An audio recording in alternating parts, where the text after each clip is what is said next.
Welcome, people of the World Wide Web. So it is Cypher Sigma here, and as the title would kind of say, is I've spent money on a film I don't even like. What am I doing? Why have I gone down this route? So there is no one to blame on this except for myself. I'm not putting any of the blame on anything or anyone or anyone. Essentially, this is background. This is a movie I saw in 2024.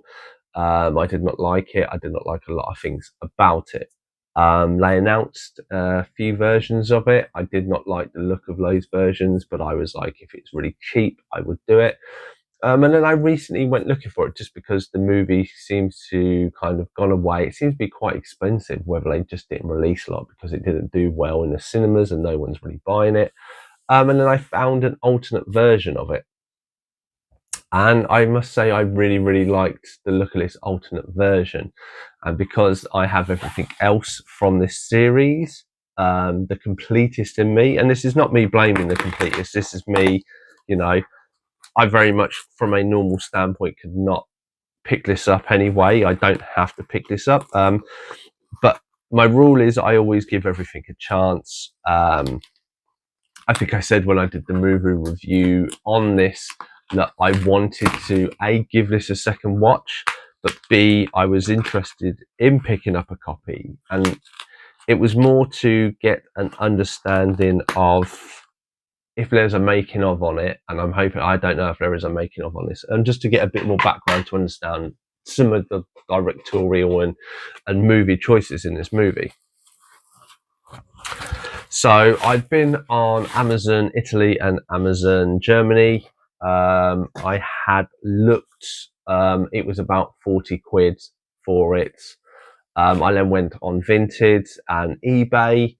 None were on Vinted. On eBay, I found two. I found one that the person was asking for £31 plus postage. I offered them the price that it would basically be 30 quid all in because I knew that was 10 quid less than what they had. Or what they were selling on these other Amazon sites for these other countries. And the person declined that and gave me like a pound or two or $1 more. So it I think it was working out about £31 all in, which still wasn't too bad because obviously I'd seen it and it was almost 40 quid on these other sites. But I was in and ahhing. In between this, I gave it a thought. I thought, I'll step back, I'll have a think. And then when I had another relook, I found that there was a bidding one that was ending, and it was only initially, I think, at £5 or £6. And it was only ended in an hour or two. So I thought, well, hang on, let's not do this person's bid. Let's do the bidding one, or not the offer. So let's not take the offer of this other one that will cost me about £30 or £31 ish. And let's do this bidding one. Let's see if maybe I can luck out on this bidding one. And as I'm waiting for it about half an hour into the bid, I then get the other bidder, the person who did that, then come back to me and offered me my original price. So to have it all in for 30 quid. At which point I'm like, well, hang on, don't be too hasty. This one, it went up to, I think 12 or 14 pounds in this, the bidding one. So I waited until the last minute, or the last 10 seconds. I put a bid in of, I think it was just 25, 26 pounds. So it was under what the other one was going for.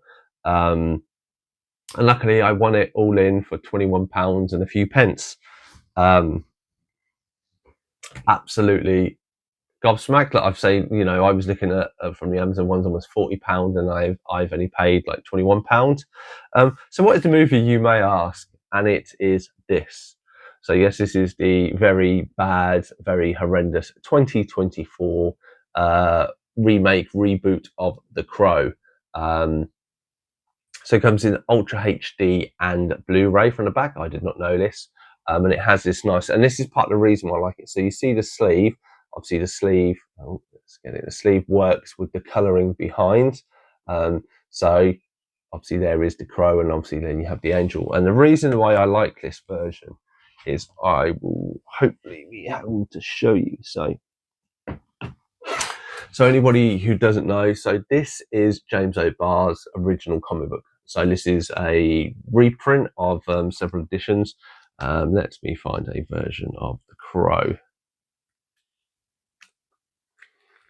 So if you can see there, this is kind of the dark, gritty version that James O'Barr drew back in the late 80s, I believe, early 90s.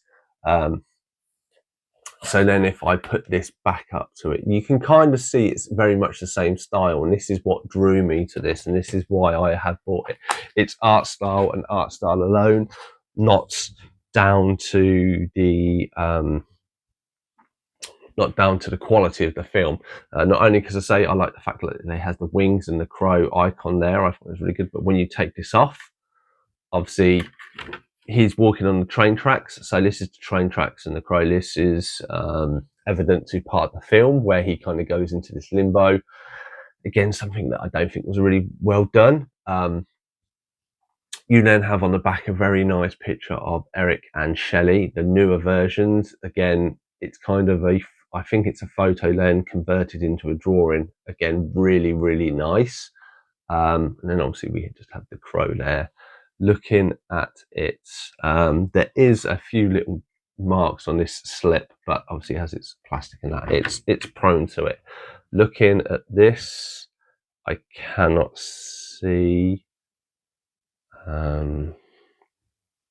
any dents, dings, so they come really, really packaged, really well packaged. We open this up, so there is a code thing. I won't show that because I don't. And then even better, and I didn't know any of this, so again, I'm very much a stickler when it comes to art, and I'm very specific. Now, obviously, again, I love like Eric Draven. Not a fan of his design when he's on his coat and he's got his gun. I think there are some artwork that does look nice. Again, just not done very well. Nothing against the actor. I think him in Boy Kills World was great, but I love these discs. Looking at this is new. I did not know this was what the inside. I had only looked at the outside of it because that's all what was displayed. So that was the Blu-ray version, and this is the 4K. And then behind it, you have again Eric Draven and loads of crows creating kind of wings and making him look. Again, really, really love this art. You know, across the board, this is an amazing. Oh no, maybe there is a mark there. Actually, I think there is a slight scratch there if you can kind of pick it up. Or it could be part of the artwork. It's really hard to tell because there are a few marks. But yeah, absolutely love this design. I think it's amazing. It'd be nice when they did, I really like the steelbooks they brought out, the original one, but it would have been nice, you know, the fact that someone has gone out their way to create a really nice steelbook, and the fact I got it for just over 20 quid is amazing. And again, I say, you know, you've got Eric there, and then obviously you put the slip on it, and he becomes a kind of living crow superhero type one. Amazing. Let's see. So with True Love Never Dies, Making the Crow. So there is a making of. So I look forward to watching that, to seeing what their designs. There also is a few other dark romance. The score, Reborn Through Revenge, main title sequence. Every film is a miracle. A tribute to Edward R. Pressman, and deleted scenes. So there's quite a bit on here. And I'm hoping that when I watch it and go, actually, there was some good designs. Maybe the studio stepped in. Maybe there were some other things that went on. What do you think of this steelbook, and what do you think of the film? Let me know your thoughts and feelings in the comments down below. I've been Cypher Signal Screen Time, and I shall see you in the next one.